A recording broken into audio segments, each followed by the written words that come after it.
আমার পেছনে একটি দৈনিক পত্রিকা অ্যানালাইসিসের নোট দেখতে পাচ্ছেন। নোটে বলা হচ্ছে ইরান যুক্তরাষ্ট্র সমঝোতা মধ্যপ্রাচ্যের শান্তি ও স্থিতিশীলতার নতুন সম্ভাবনা। আমরা যারা প্রিলি প্রস্তুতি গ্রহণ করছি রিটেন প্রস্তুতি আসলে কিভাবে গ্রহণ করব এটা নিয়ে একটা টেনশনে থাকি। আজকে আপনাদের একটা পত্রিকা কিভাবে নোট করা উচিত এবং কিভাবে নোট করলে আসলে সেটা আপনি পরীক্ষা এক্সিকিউট করতে পারবেন সেটা দেখাবো। এটা হচ্ছে আমাদের পেপার অ্যানালাইসিস ব্যাচের একটা নোট, যে নোটটা প্রতিদিন এরকম একটি করে বাংলা অথবা ইংলিশ নোট সে ব্যাচে আমরা প্রোভাইড করি। তো এখানে বিষয়টা দেখানো হয়েছে ইরান যুক্তরাষ্ট্র সমঝোতা এবং মিডল ইস্টের যে স্থিতিশীলতা সেই বিষয়টা। এখানে শুরু আমরা করেছি অ্যান্টোনিও গুতারেজের একটা কোটেশন দিয়ে, যেখানে বলা হয়েছে there is no military solution to the conflict of Middle East. Middle ইস্টে যে কনফ্লিক্ট সেটার কোনো মিলিটারি সলিউশন নেই। আপনি আরো যদি মিলিটারি কনফ্লিক্টে এঙ্গেজড হন আরো আনস্টেবিলিটি ক্রিয়েট হবে। Only dialogue remain the only path to lasting peace. আপনি স্থায়ী শান্তি চাচ্ছেন, আপনি সংলাপে যুক্ত হন। তারপর হচ্ছে আমরা জাস্ট কিছুটা বিষয় দেখানোর চেষ্টা করেছি যে মিডল ইস্টের বিষয়টা কি। এখানে আমরা হরমুজ প্রণালী যেটা নিয়ে আসলে ঝামেলা, সেই প্রণালীটা একে একটু দেখানোর চেষ্টা করেছি। তারপর আপনারা জানেন 14 দফা একটা স্বাক্ষর হয়েছে অনলাইনে। এদিকে ইরানের পক্ষে মাসুদ পেজেশকিয়ান, আর ওইখানে তো ট্রাম্প ছিলই ফ্রান্সের।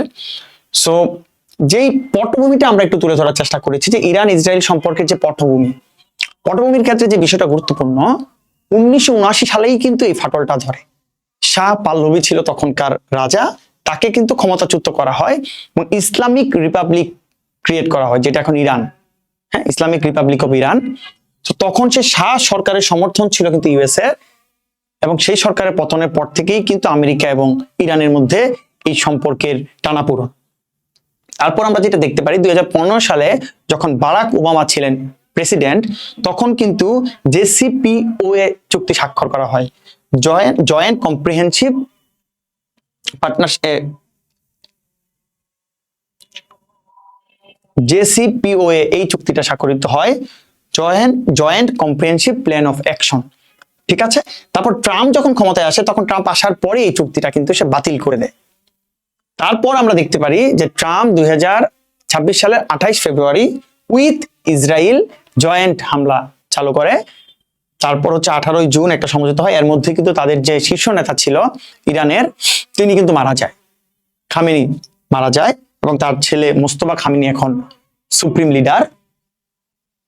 এখন 14 দফার প্রধান বিষয়গুলো কি কি, যেখানে বলা হচ্ছে স্থায়ী যুদ্ধবিরতি চাচ্ছে সবাই, দুই পক্ষই আসলে। তার সাথে হচ্ছে এই যে ইরানের পারমাণবিক কর্মসূচি, এটার আন্তর্জাতিক তদারকি হবে। তারপরে যে এনরিচড ইউরেনিয়াম আছে 440 কেজি, এইটা নিয়ে একটা সিদ্ধান্ত হবে।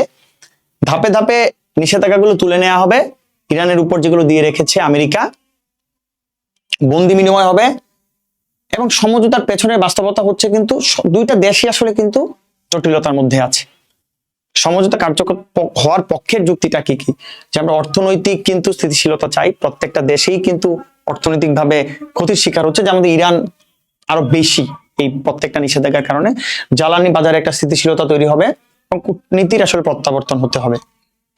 কি কি সুফল হতে পারে সেটা আমরা একটু দেখানোর চেষ্টা করেছি। সমঝোতার মিডল ইস্টে স্থিতিশীলতা আসবে, জ্বালানি বাজারে জ্বালানির দাম কমবে, তাহলে একটা ইতিবাচক প্রভাব পড়বে, মূল্যস্ফীতির উপর ইতিবাচক প্রভাব পড়বে, কূটনৈতিক সম্পর্কের উন্নয়ন হচ্ছে। তারপর হচ্ছে বিনিয়োগ বাণিজ্য, এগুলো বৃদ্ধি পাবে। ওভারঅল সবার জন্যই কিন্তু যুদ্ধ বন্ধ হলে সেটা পজিটিভ ভাইব রাখবে। বাংলাদেশের জন্য কি, আমরা বাংলাদেশকেও টেনে এনেছি, যেহেতু আমরা বাংলাদেশি, যে আমাদের রেমিটেন্স প্রভাব বাড়বে। কারণ আমরা জানি কুয়েত, ইরাক, বাহরাইন, সৌদি আরব, ইউএই, এইসব দেশগুলোতে কিন্তু আমাদের এখান থেকে এখন তুলনামূলক কম মানুষ যাচ্ছে, রেমিটেন্সও কম আসছে, তো রেমিটেন্স প্রভাব বাড়বে। জ্বালানি ব্যয় যে আমাদের, এটা ব্যয় কমবে। বৈদেশিক মুদ্রা রিজার্ভের উপর প্রভাবটা একটু কম পড়বে। সামগ্রিকভাবে এফডিআই, ফরেন ডিরেক্ট ইনভেস্টমেন্ট, এগুলো কিন্তু বাড়বে। আর এই সমঝোতাটা 3টা বিষয়ের উপর ডিপেন্ড করবে। দুইটা পক্ষেরই কিন্তু সদিচ্ছা থাকতে হবে, আন্তর্জাতিক পর্যবেক্ষণ এবং একটা ট্রান্সপারেন্সি থাকবে, এবং আঞ্চলিক একটা সমঝোতা। এইভাবে যদি প্রত্যেকটা বিষয় আপনি পরীক্ষা হলে লিখতে পারেন। এই টোটাল অ্যানালাইসিসটা আসলে এই আর্টিকেলটা থেকে নেওয়া হয়েছে, ইরান এবং যুক্তরাষ্ট্রের 14 দফার সমঝোতা। তো এইভাবে যদি আপনি প্রতিদিন একটা করে আর্টিকেল পড়েন, আমাদের 4 মাসের কোর্সে কিন্তু আপনি প্রায় 120টা আর্টিকেল পাবেন। আপনি জাস্ট কাজ হচ্ছে আমাদের নোটগুলো ঠান্ডা মাথায় প্রিন্ট করে নিতে পারেন, পড়লেই খুব ভালো করতে পারবেন। এইভাবে যদি আপনি প্রস্তুতি নেন, অবশ্যই রিটেনের বাংলাদেশ বিষয়াবলী এবং আন্তর্জাতিক বিষয়াবলী, ব্যাংকের জন্য আমরা যদি ফোকাস রাইটিং এবং বিসিএস এর জন্য বাংলাদেশ বিষয়াবলী এবং আন্তর্জাতিক বিষয়াবলীতে কিন্তু আপনি যথেষ্ট ভালো করতে পারেন। তাহলে আপনি যদি ডেডিকেটেড বিসিএস ক্যান্ডিডেট হন অথবা আপনি প্রস্তুতির ক্ষেত্রে ব্যাংকে প্রায়োরিটি দিচ্ছেন, তাহলে অবশ্যই এই ব্যাচে ভর্তি হতে পারেন। ইনশাল্লাহ এই ব্যাচে ভর্তি হলে আপনার রিটেন প্রস্তুতি অনেকটাই গুছিয়ে যাবে। সকলের জন্য শুভকামনা থাকবে এবং ভর্তি হতে চাইলে আপনি আমাদের পেজে, আলোকবর্তিকা পেজে নক করতে পারেন। আসসালামু আলাইকুম।